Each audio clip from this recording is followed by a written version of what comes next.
Hi all, ഞാൻ ഇന്നും ഒരു കേക്കിൻ്റെ വീഡിയോ ആയിട്ടാണ് വന്നിരിക്കുന്നത്. മോളുടെ ബർത്ത്ഡേ ആണ്. അപ്പോൾ അവൾക്ക് ഞാനൊരു ബട്ടർ സ്കോച്ചിൻ്റെ കേക്ക് ഉണ്ടാക്കി. അപ്പോൾ അവൾക്കൊരു സന്തോഷമായിക്കോട്ടെ എന്ന് കരുതി. അപ്പം നമുക്ക് വേഗം റെസിപ്പിയിലേക്ക് പോകാം. അപ്പോൾ നമുക്ക് ആദ്യം സ്പോഞ്ച് ഉണ്ടാക്കാൻ വേണ്ടിയിട്ട് 1 ടേബിൾ സ്പൂൺ മിൽക്ക് പൗഡറാണ് ഞാൻ ആദ്യം ഇടുന്നത്. മെഷറിംഗ് കപ്പിലേക്ക് തന്നെയാണ് ഞാൻ ഈ ഒരു സ്പൂൺ ഇടുന്നത്. ഇതിലേക്ക് 1 ടീസ്പൂൺ ബേക്കിംഗ് പൗഡറും 1/2 ടീസ്പൂൺ ബേക്കിംഗ് സോഡയും കൂടി ചേർത്ത് നമ്മൾ 1 കപ്പ് മൈദ ഇതുപോലെ നമ്മൾ വടിച്ചെടുത്ത് നമുക്കിതിന് നന്നായിട്ട് 3 തവണ ഫൈനായിട്ട് നമുക്ക് അരിച്ചെടുക്കണം. ഒരു നുള്ളു ഉപ്പും കൂടി ഇടാനായിട്ട് പ്രത്യേകം ശ്രദ്ധിക്കണം. ബട്ടർസ്കോച്ചിൻ്റെ സ്പെഷ്യാലിറ്റിയാണ് പ്രളയനം ഉണ്ടാക്കുന്നത്. അപ്പോൾ അതിന് വേണ്ടിയിട്ട് നമുക്ക് ബദാം ഒരു 50 ഗ്രാമും കാഷ്യൂ ഞാൻ മേടിച്ചിട്ടുണ്ടായിരുന്നു. അപ്പോൾ അതിൻ്റെ കുറച്ച് ഞാൻ എടുത്തൊന്ന് ചൂടാക്കി ക്രഷ് ചെയ്ത് വെച്ചു. ഇനി ഒരു 1/4 കപ്പ് പഞ്ചസാര നോൺ സ്റ്റിക്കിലേക്ക് വെച്ച് അതൊന്ന് മെൽറ്റായി കഴിഞ്ഞ് ഒരു ബ്രൗൺ നിറമായി കഴിയുമ്പോഴത്തേക്കും ഒരു 2 ടേബിൾ സ്പൂൺ ബട്ടർ നമുക്കിതിനകത്തേക്ക് ആഡ് ചെയ്ത് കൊടുക്കണം. അൺസോൾട്ടഡ് ആയിട്ടുള്ള ബട്ടർ ആണെങ്കിൽ ഒരു നുള്ളു ഉപ്പും കൂടെ ആഡ് ചെയ്യാൻ മറക്കരുത് കേട്ടോ. ബട്ടർ കൂടെ ഒന്ന് മെൽറ്റായി കഴിയുമ്പോഴത്തേക്കും നമുക്ക് പൊടിച്ച് വെച്ചിരിക്കുന്ന ബദാമൊക്കെ ഇതിനകത്തേക്ക് ചേർക്കുക. ജസ്റ്റ് ഒന്ന് ഇളക്കി കൊടുക്കുക. അതിനുശേഷം ബട്ടർ പേപ്പറിൽ ഓയിൽ തേച്ച് വെച്ചിട്ടുണ്ടായിരുന്നു, അതിലേക്ക് നമ്മളൊന്ന് പരത്തി കൊടുക്കണം. അത് ഉണങ്ങി കഴിഞ്ഞ് കഴിയുമ്പോഴത്തേക്കും അല്ലെങ്കിൽ തണുത്ത് കഴിയുമ്പോഴേക്കും അതൊന്ന് നമുക്ക് നന്നായിട്ട് പൊടിച്ചെടുക്കാം. മൈദ അളന്നെടുത്ത അതേ കപ്പിൽ 250 കപ്പാണ്. അതിലേക്ക് 1 കപ്പ് പഞ്ചസാര നമുക്ക് നന്നായിട്ടൊന്ന് പൊടിച്ചെടുക്കാം. ഇനി നമുക്ക് ഒരു 3 മുട്ട എടുക്കുക. അതിനകത്തേക്ക് 1 ടീസ്പൂൺ വാനില എസൻസും കൂടി ചേർത്തതിന് ശേഷം നന്നായിട്ടൊന്ന് ബീറ്റ് ചെയ്തെടുക്കണം. ഒരു 3 മിനിറ്റ് ബീറ്റ് ചെയ്തതിന് ശേഷം നമുക്ക് എസൻസ് ഉണ്ട്, ബട്ടർ സ്കോച്ചിൻ്റെ എസൻസ് നമുക്ക് മേടിക്കാൻ കിട്ടും. അതൊരു 3-4 ഡ്രോപ്പ് ഒഴിച്ചതിന് ശേഷം നന്നായിട്ട് ബീറ്റ് ചെയ്തെടുക്കുക. പൊടിച്ചു വെച്ച പഞ്ചസാരയും നമുക്ക് കുറച്ചായിട്ട് ഇത് നല്ല ക്രീമി പരുവത്തിൽ നമുക്ക് ബീറ്റ് ചെയ്തെടുക്കണം. അത്യാവശ്യം നല്ലൊരു ക്രീമി ടെക്സ്ചർ ആയി കഴിഞ്ഞതിന് ശേഷം നമുക്ക് ഒരു 2 ടേബിൾ സ്പൂൺ സൺഫ്ലവർ ഓയിലും കൂടെ ആഡ് ചെയ്തിട്ട് ഒന്നുകൂടെ നമുക്ക് ബീറ്റ് ചെയ്തെടുക്കാം. ഓവറായിട്ട് ബീറ്റ് ചെയ്യേണ്ട, ഒരു ഫ്ലഫി ആയി കഴിയുമ്പോൾ നമുക്ക് നിർത്താം. ഇനി നമുക്ക് അരിച്ചു വെച്ചിരിക്കുന്ന നമ്മുടെ ഡ്രൈ ഇൻഗ്രീഡിയൻസ് ഇതിലേക്ക് ചേർത്ത് മെല്ലെ കുറച്ചായി ചേർത്ത് മെല്ലെ ഒന്ന് ഫോൾഡ് ചെയ്തെടുക്കാം. ഇത് നന്നായിട്ട് മിക്സ് ചെയ്യുമ്പോൾ ഒരേ ദിശയിലേക്ക് തന്നെ മിക്സ് ചെയ്യാൻ പ്രത്യേകം ഒന്ന് ശ്രദ്ധിക്കണം. അങ്ങനെ നമ്മുടെ ഇൻഗ്രീഡിയൻസ് എല്ലാം ആയിട്ട് നന്നായിട്ടൊന്ന് ഫോൾഡ് ചെയ്തെടുത്തിട്ടുണ്ട്. ഈ മാവെല്ലാം കൂടെ ഒന്നിച്ചിട്ട് നമ്മൾ ചെയ്യാൻ നിന്ന് കഴിഞ്ഞാൽ സ്പോഞ്ചിൻ്റെ ടെക്സ്ചറിന് നല്ല വ്യത്യാസം ഉണ്ടാകും. അതുകൊണ്ടാണ് കുറച്ചിട്ട് ചെയ്യാൻ വേണ്ടി പറയുന്നത്. മിക്സ് ചെയ്തപ്പോൾ നമ്മുടെ ബാറ്ററിന് തിക്കായിട്ട് എനിക്ക് തോന്നി. അപ്പോൾ ഞാൻ 1 ടേബിൾ സ്പൂൺ കുറച്ച് ചൂടുള്ള പാലം ഒന്ന് ഒഴിച്ച് ഒന്ന് നന്നായിട്ട് കുറച്ചൊന്ന് ലൂസാക്കി എടുത്തു. അപ്പോൾ എൻ്റെ ബാറ്ററിൻ്റെ കറക്റ്റ് കൺസിസ്റ്റൻസി തന്നെ എനിക്കിപ്പോൾ കിട്ടിയിട്ടുണ്ട്. എഗ്ഗ് അവിടെ ബീറ്റ് ചെയ്യാൻ വെച്ചപ്പോഴത്തേക്കും ഞാനിവിടെ കുക്കറിൽ ഇതുപോലൊരു വളയം ഇട്ടിട്ട് ഒരു 10 മിനിറ്റ് സിമ്മിലിട്ടിട്ട് ഞാൻ പ്രീ ഹീറ്റ് ചെയ്യാൻ വെച്ചിട്ടുണ്ടായിരുന്നു. അപ്പോൾ കുക്കർ അവിടെ നമ്മുടെ റെഡി ആയിട്ടുണ്ട്. നമുക്ക് 7 ഇഞ്ചിൻ്റെ ട്രെയിൽ ബട്ടർ പേപ്പർ എല്ലാം തേച്ച് ഓയിലെല്ലാം തേച്ച് ഗ്രീസ് ചെയ്ത് വെച്ചിരിക്കുകയാണ്. ഇതിലേക്ക് നമുക്ക് ബാറ്റർ ഒഴിച്ചു കൊടുക്കാം. ഈ ഒരു കൺസിസ്റ്റൻസി, ഒരു റിബൺ പോലെ നമുക്കത് നമ്മുടെ ബാറ്റർ കിട്ടണം. അതാണ് അതിൻ്റെ കറക്റ്റ് കൺസിസ്റ്റൻസി എന്ന് പറയുന്നത്. ഇനി ഇതിൻ്റെ എയർ ബബിൾസൊക്കെ ഒന്ന് പോകാനായിട്ട് നന്നായിട്ടൊന്ന് തട്ടിയിട്ട് പിന്നെ നമുക്ക് കുക്കറിൽ വെച്ച് അടച്ച് വയ്ക്കാം. 30 മിനിറ്റ് ഒരു മീഡിയം ഫ്ലെയിമിൽ വെച്ചിട്ട് വേണം നമ്മളത് കുക്ക് ചെയ്തെടുക്കാൻ. ഇടയ്ക്കിടയ്ക്ക് തുറന്നു വെക്കാൻ പാടില്ല. അതവിടെ സെറ്റാവുന്ന സമയം കൊണ്ട് നമുക്ക് ഷുഗർ സിറപ്പ് ഉണ്ടാക്കാം. 1/4 കപ്പ് പഞ്ചസാരയും ഒരു 1/2 കപ്പ് വെള്ളം കൂടെ ഒഴിച്ച് നന്നായിട്ട് തിളപ്പിച്ചു. അപ്പോൾ നമ്മുടെ ഷുഗർ സിറപ്പ് ഇവിടെ റെഡി ആയിട്ടുണ്ട്. ഇനിയാണ് നമുക്ക് ഉണ്ടാക്കേണ്ട പ്രധാനപ്പെട്ട ഐറ്റം. 1/4 കപ്പ് പഞ്ചസാര നമുക്കൊന്ന് ക്യാരമലാക്കി എടുക്കണം. ഇങ്ങനെ ഒരു ബ്രൗൺ നിറമായി കഴിയുമ്പോഴത്തേക്കും 2 ടേബിൾ സ്പൂൺ ബട്ടറാണ് ഞാനിവിടെ ആഡ് ചെയ്യുന്നത്.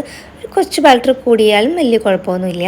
അൺസോൾട്ടഡ് ആയിട്ടുള്ള ബട്ടർ ആണെങ്കിൽ ഇവിടെയും 1 നുള്ളു ഉപ്പിടാൻ പ്രത്യേകം മറക്കരുത്. ബട്ടർ ഒന്ന് മെൽറ്റായി കഴിയുമ്പോഴത്തേക്കും ഫ്രഷ് ക്രീം നമുക്കൊരു 1/4 കപ്പ് ഫ്രഷ് ക്രീമും കൂടി ഇതിനകത്തേക്ക് ഒഴിച്ച് നന്നായിട്ടൊന്ന് കുറുക്കിയെടുക്കണം. ഫ്രഷ് ക്രീം ഇല്ലെന്ന് വെച്ച് പേടിക്കൊന്നും വേണ്ട. നമ്മുടെ കയ്യിൽ വിപ്പിംഗ് ക്രീം എന്തായാലും ഉണ്ടാവുമല്ലോ. വിപ്പിംഗ് ക്രീമും ഇതേ അളവിൽ തന്നെ ചേർത്താലും മതി. ഇനി ഇതൊന്ന് നന്നായിട്ടൊന്ന് മീഡിയം ഫ്ലെയിമിലിട്ട് നന്നായിട്ട് ഇളക്കി ഒന്ന് കുറുകിയ പരുവമാകുമ്പോഴത്തേക്കും നമുക്കിത് വാങ്ങാം. അങ്ങനെ എല്ലാം മെൽറ്റായി നല്ല സെറ്റാക്കിയിട്ടുണ്ട്. ഈ ഒരു പരുവമാകുമ്പോഴത്തേക്കും നമുക്ക് ഓഫ് ചെയ്ത് വെക്കാം. ഇനി നമുക്ക് വിപ്പിംഗ് ക്രീം ഒന്ന് സെറ്റാക്കണം. അതിനായിട്ട് ബീറ്റിൻ്റെ ത്രെഡ് ഞാനൊന്ന് ഫ്രീസറിൽ വെച്ചൊന്ന് തണുപ്പിച്ചെടുക്കുന്നുണ്ട്. അതിനുശേഷം ഒന്ന് തുടച്ചിട്ട് വേണം എടുക്കാൻ, അല്ലെങ്കിൽ അതിൻ്റെ വെള്ളമയം ഉണ്ടാവും. ഇനി 1 കപ്പ് കട്ടയില്ലാത്ത വിപ്പിംഗ് ക്രീം എടുക്കുക. നന്നായിട്ടൊന്ന് വിപ്പ് ചെയ്തെടുക്കണം. വിപ്പിംഗ് ക്രീം എടുക്കുമ്പോൾ ഡയറക്റ്റ് ഫ്രീസറിൽ നിന്ന് എടുക്കരുത്. ഒരു ലിക്വിഡ് പരുവത്തിലുള്ള വിപ്പിംഗ് ക്രീം എടുത്തിട്ട് വിപ്പ് ചെയ്യാൻ പാടുള്ളൂ. ഈ ക്രീമിലേക്ക് നമുക്ക് ഉണ്ടാക്കി വെച്ചിരിക്കുന്ന ബട്ടർ സ്കോച്ചിൻ്റെ സോസ് ഉണ്ടല്ലോ, അത് നമുക്ക് 2 ടേബിൾ സ്പൂൺ കൂടെ ആഡ് ചെയ്യാം. ഇതിലേക്ക് ഞാൻ 1 ഡ്രോപ്പ് യെല്ലോ കളറും പിന്നെ ഒരു 3 ഡ്രോപ്പ് ബട്ടർ സ്കോച്ചിൻ്റെ എസൻസും കൂടെ ആഡ് ചെയ്യുന്നുണ്ട്. ഇതെല്ലാം കൂടെ ചേർത്ത് നമുക്ക് നന്നായിട്ടൊന്ന് വിപ്പ് ചെയ്തെടുക്കാം. വിപ്പിംഗ് ക്രീം ഈ ഒരു പരുവത്തിൽ കിട്ടണം. അതങ്ങനെ തിരിച്ചു പിടിക്കുമ്പോൾ താഴെ വീഴാത്തൊരു പരുവത്തിൽ. നമ്മൾ ബട്ടർ സ്കോച്ചിൻ്റെ സോസ് ഉണ്ടാക്കി വെച്ചിട്ടുണ്ടായിരുന്നല്ലോ, അപ്പോൾ ഞാൻ അതൊരു പൈപ്പിംഗ് ബാഗിലേക്ക് മാറ്റുന്നുണ്ട്. ഇത് നമുക്കിനി ആവശ്യം വരും. ഇതൊന്ന് തണുത്ത് കഴിയുമ്പോഴത്തേക്കും ഒരു ചെറിയൊരു കുറുകിയൊരു പരുവത്തിലേക്ക് വന്നു. അപ്പോൾ ഡിസൈനൊക്കെ ചെയ്യാനായിട്ട് കറക്റ്റ് കൺസിസ്റ്റൻസി നമുക്ക് കിട്ടിയിട്ടുണ്ട്. അങ്ങനെ എൻ്റെ സ്പോഞ്ച് ഒരു 35 മിനിറ്റ് ആയപ്പോഴത്തേക്കും ഞാനൊന്ന് നോക്കിയപ്പോഴത്തേക്കും കറക്റ്റ് പരുവത്തിൽ വന്നിട്ടുണ്ട്. അപ്പോൾ ഞാനതൊന്ന് തണുക്കാൻ വെച്ചു. തണുത്ത് കഴിഞ്ഞ ശേഷം നമുക്ക് ബട്ടർ പേപ്പർ എല്ലാം റിമൂവ് ചെയ്ത് ഇനി നമുക്കിത് കട്ട് ചെയ്തെടുക്കണം.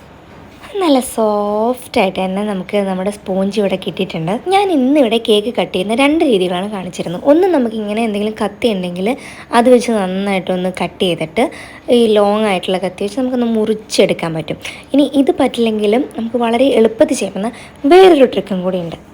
എനിക്ക് തോന്നുന്നു ഞാൻ കാണിക്കുന്ന 2ാമത്തെ ട്രിക്കായിരിക്കും കുറച്ചുകൂടെ എളുപ്പം ചെയ്യാനായിട്ട്, കുറച്ചൊരു പെർഫെക്റ്റ് ആയിട്ട് നമുക്ക് കിട്ടും. മുറിക്കേണ്ട ഭാഗം നമ്മൾ കത്തി വെച്ച് ഒന്ന് അടയാളപ്പെടുത്തിയിട്ട് നമ്മുടെ ത്രെഡിൽ നൂല് വെച്ച് ഒന്ന് റൗണ്ട് ചെയ്ത് ഇങ്ങനെ കട്ട് ചെയ്തെടുക്കുകയാണെങ്കിൽ കറക്റ്റ് ഷേപ്പിലും നമുക്ക് ടെൻഷൻ അടിക്കാതെ തന്നെ ഇത് കട്ട് ചെയ്ത് മാറ്റാം. ഇനി നമുക്ക് നമ്മുടെ കേക്കിൻ്റെ അലങ്കോലപ്പണികളൊക്കെ നോക്കാം.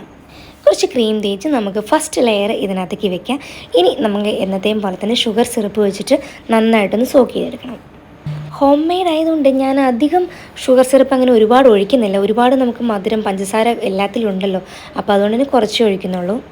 വിപ്പ് ചെയ്ത് വെച്ചിരിക്കുന്ന വിപ്പിംഗ് ക്രീമും കൂടെ ഞാനൊരു പൈപ്പിംഗ് ബാഗിലേക്ക് മാറ്റിയിട്ടുണ്ടായിരുന്നു. അത് ഞാൻ ഇതിലേക്ക് നന്നായിട്ടൊന്ന് തേച്ച് പിടിപ്പിക്കുകയാണ്. ഇനി നമ്മുടെ ബട്ടർ സ്കോച്ചിൻ്റെ സോസ് നമ്മൾ ഇതിൻ്റെ മുകളിലൊന്ന് അപ്ലൈ ചെയ്യുക. അതിൻ്റെ മുകളിലേക്ക് നമുക്ക് ക്രഷ് ചെയ്ത് വെച്ചിരിക്കുന്ന പ്രളയനും കൂടെ ആഡ് ചെയ്തിട്ട് ഫസ്റ്റ് ലെയർ ഒന്ന് കംപ്ലീറ്റ് ചെയ്യാം. ഇവിടെ ഞാൻ ഇട്ടിരിക്കുന്ന വിപ്പിംഗ് ക്രീം എന്ന് പറയുന്നത് ഒരു 1/2 കപ്പ് വിപ്പിംഗ് ക്രീം എടുത്തിട്ട് സെപ്പറേറ്റ് ഞാനൊന്ന് ബീറ്റ് ചെയ്തു. അതിലേക്ക് ടൊമാറ്റോ റെഡ് ഞാൻ ഒഴിച്ച് ഒരു 2 ഡ്രോപ്പ് ഒഴിച്ചൊന്ന് വിപ്പ് ചെയ്തെടുത്തിട്ടുണ്ടായിരുന്നു. അപ്പോൾ അതിൻ്റെ കളർ ഒരു ലൈറ്റ് ഓറഞ്ചിൻ്റെ മോഡലൊരു കളർ നമുക്ക് കിട്ടും. അപ്പോൾ 2 കോമ്പിനേഷൻ കളർ നമുക്ക് ഇതിനകത്ത് വരാൻ വേണ്ടിയിട്ടാണ്. അതാണ് ഞാൻ ഫില്ലിങ്ങിൽ ആഡ് ചെയ്യുന്നത്. വിപ്പിംഗ് ക്രീം ഇതുപോലെ പൈപ്പിംഗ് ബാഗിൽ വെച്ച് അപ്ലൈ ചെയ്തിട്ട് നമ്മൾ നൈഫ് വെച്ചിട്ട് ഒന്ന് പാലറ്റ് വെച്ചൊന്ന് ക്ലിയർ ചെയ്ത് കൊടുക്കുമ്പം വളരെ ക്ലിയർ ആയിട്ട് കുറച്ചുകൂടെ പെർഫെക്റ്റ് ആയിട്ട് എനിക്ക് കിട്ടുന്നതായിട്ട് ഫീൽ ചെയ്തിട്ടുണ്ട്. അപ്പോൾ ഇനി ട്രൈ ചെയ്യുന്ന ആൾക്കാർ ഡയറക്റ്റ് നൈഫ് എടുത്ത് ചെയ്യുന്നതിന് പകരം ഇങ്ങനെയൊന്ന് ചെയ്താൽ കുറച്ചുകൂടി ഈസി ആയിട്ട് നമുക്ക് ചെയ്യാൻ പറ്റും. മുകളിലത്തെ ലെയറിൽ ഞാൻ വിപ്പിംഗ് ക്രീം അപ്ലൈ ചെയ്യുന്നതിനൊരു പ്രത്യേകതയുണ്ട്. പൈപ്പിംഗ് ബാഗിൽ ഒരു 3 ഡ്രോപ്പ് ഓറഞ്ച് റെഡ് ഞാനൊന്ന് ജസ്റ്റ് സൈഡിലാക്കി കൊടുത്തിട്ടുണ്ട്.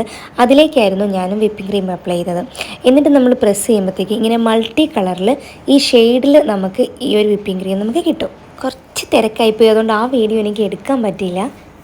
അങ്ങനെ എൻ്റെ ക്രീം എല്ലാം ഫുള്ള് തേച്ച് വെച്ചിട്ടുണ്ട്. എൻ്റെ കയ്യിലൊന്നും ശരിയാക്കാനുള്ള മെറ്റീരിയൽ ഒന്നും ഉണ്ടായിരുന്നില്ല. അപ്പം എനിക്ക് കിട്ടിയൊരു ഐഡിയ ആണ്, ഒരു കാർഡ് ഉണ്ടായിരുന്നു. അപ്പോൾ നന്നായിട്ട് ക്ലീൻ ചെയ്തു, നന്നായിട്ട് തുടച്ച് വെള്ളമായി എല്ലാം കളഞ്ഞു. അതിനുശേഷം അതൊന്നിങ്ങനെ ഒന്ന് വൈപ്പ് ചെയ്തെടുത്തപ്പം നല്ല കറക്റ്റ് നല്ല ഷെയ്ഡിൽ നമുക്ക് കേക്ക് റെഡിയാക്കാൻ പറ്റി. അപ്പം പക്ക ഹോം ബേക്കറൊന്നും അല്ലാത്ത നമുക്ക് വീട്ടിലേക്ക് കാണുന്ന ഇങ്ങനെ ചെറിയ ചെറിയ കാര്യങ്ങൾ വെച്ച് നമുക്കിതൊന്ന് ഡെക്കറേറ്റ് ചെയ്തെടുക്കാൻ പറ്റുന്നതാണ്. ഇനി മുകൾ ഭാഗം കൂടെ നമുക്ക് പാലറ്റ് വെച്ചൊന്ന് നന്നായിട്ടൊന്ന് ക്ലിയർ ചെയ്തെടുക്കാം. അത്ര പെർഫെക്റ്റ് ആയിട്ടൊന്നും വന്നിട്ടില്ല. ഞാൻ ഇതിൻ്റെ മുകളിൽ വേറെ ഡിസൈൻ ചെയ്യുന്നുണ്ട്, അതുകൊണ്ട് കൂടുതൽ പെർഫെക്ഷനിലേക്ക് കൊണ്ടുവരാൻ ശ്രമിച്ചില്ല. ഇനി ഞാൻ പൈപ്പിംഗ് ബാഗിൽ എടുത്ത് വെച്ചിരിക്കുന്ന നമ്മുടെ ബട്ടർ സ്കോച്ചിൻ്റെ സോസ് ഉണ്ടല്ലോ, അത് ഞാനിങ്ങനെ ചുമ്മാ ഒന്ന് റൗണ്ട് ചെയ്ത് എനിക്ക് തോന്നിയ രീതിയിൽ എൻ്റെ ഐഡിയ വെച്ചിട്ടൊക്കെയാണ് ചെയ്യുന്നത്. ഇതൊക്കെ നിങ്ങളുടെ ഇഷ്ടത്തിന് ചെയ്യാം. കലാബോധം ഉള്ളവർക്കാണെങ്കിൽ ഏറ്റവും ഫേവറേറ്റ് ആയിട്ടുള്ള പാട്ടായിരിക്കും ഈ ഡെക്കറേഷൻ പാട്ടെന്ന് പറയുന്നത്. ഇനി നമുക്കിങ്ങനെ സൈഡിലും ഇവിടെയൊക്കെ ആയിട്ട് നോസ്ട്രിൽ വെച്ച് നമുക്ക് ചെറിയ ചെറിയ ഡിസൈൻ കൊടുക്കാം.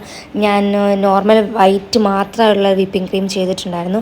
യെല്ലോ ഷെയ്ഡിനും ഓറഞ്ച് ഷെയ്ഡിലും ചെയ്തിട്ടുണ്ടായിരുന്നു.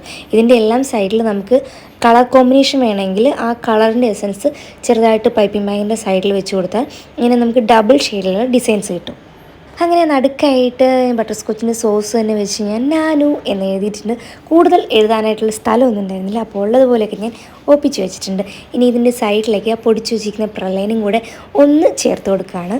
ആൻഡ് ഫൈനലി കേക്ക് ഒന്നുകൂടെ റിച്ച് ആവാൻ വേണ്ടി ഞാൻ ഫുള്ള് സൈഡ് ഇതേ ഡിസൈൻ കൊണ്ട് തന്നെ മൾട്ടി ഷെയ്ഡായിട്ട് ഫുള്ള് ഞാൻ ഡിസൈൻ ചെയ്തെടുത്തിട്ടുണ്ട്.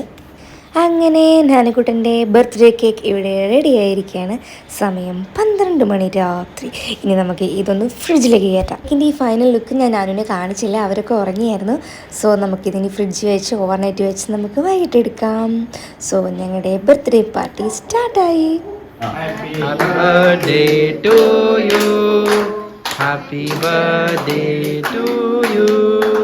Happy birthday dear Nanu.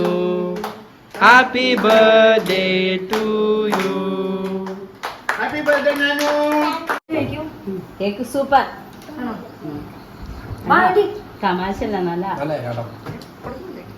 Cheyidalo. Kalao. Kamashala. Kodapilla nallale. Cake എങ്ങനെയുണ്ട്? സോ അങ്ങനെ കേക്ക് കഴിച്ചപ്പോൾ എല്ലാവരും വളരെ നല്ല അഭിപ്രായമാണ് പറഞ്ഞത്. അത് കേട്ടപ്പോൾ തന്നെ എനിക്ക് അത്രയും സമാധാനം, നല്ല ടെൻഷൻ അടിച്ചിരിക്കുകയായിരുന്നു. കേക്ക് എങ്ങനെയുണ്ട് എന്നുള്ളത് അറിയില്ല. എല്ലാത്തിനും താങ്ക്സ് എൻ്റെ ഹോം ബേക്കറായിട്ടുള്ള എൻ്റെ ഫ്രണ്ട് റെയ്ഹാനത്ത്, അവളുടെ റെസിപ്പിയാണ് ഇവിടെയും ഞാൻ ഫോളോ ചെയ്തിരിക്കുന്നത്. അങ്ങനെ ബർത്ത്ഡേ എല്ലാം ഞങ്ങൾ അടിപൊളിയായിട്ട് തന്നെ ആഘോഷിച്ചു. ഞാനും നച്ചൊക്കെ ഒരുപാട് ഹാപ്പിയായി. ഞാനും അതിനേക്കാൾ ഹാപ്പിയായി. അപ്പോൾ കേക്കൊക്കെ ട്രൈ ചെയ്യാൻ താല്പര്യമുള്ളവർക്കൊക്കെ ഈസി ആയിട്ട് ചെയ്യാൻ പറ്റുന്നൊരു റെസിപ്പിയാണിത്. അങ്ങനെ ഫുഡ് അടിയോടുകൂടി ഞങ്ങളുടെ ഈ ബർത്ത്ഡേ ഫങ്ഷൻ വൈൻഡ് അപ്പ് ചെയ്യുകയാണ്. നെക്സ്റ്റ് വീഡിയോ ആയിട്ട് നമുക്കിനി വീണ്ടും കാണാം.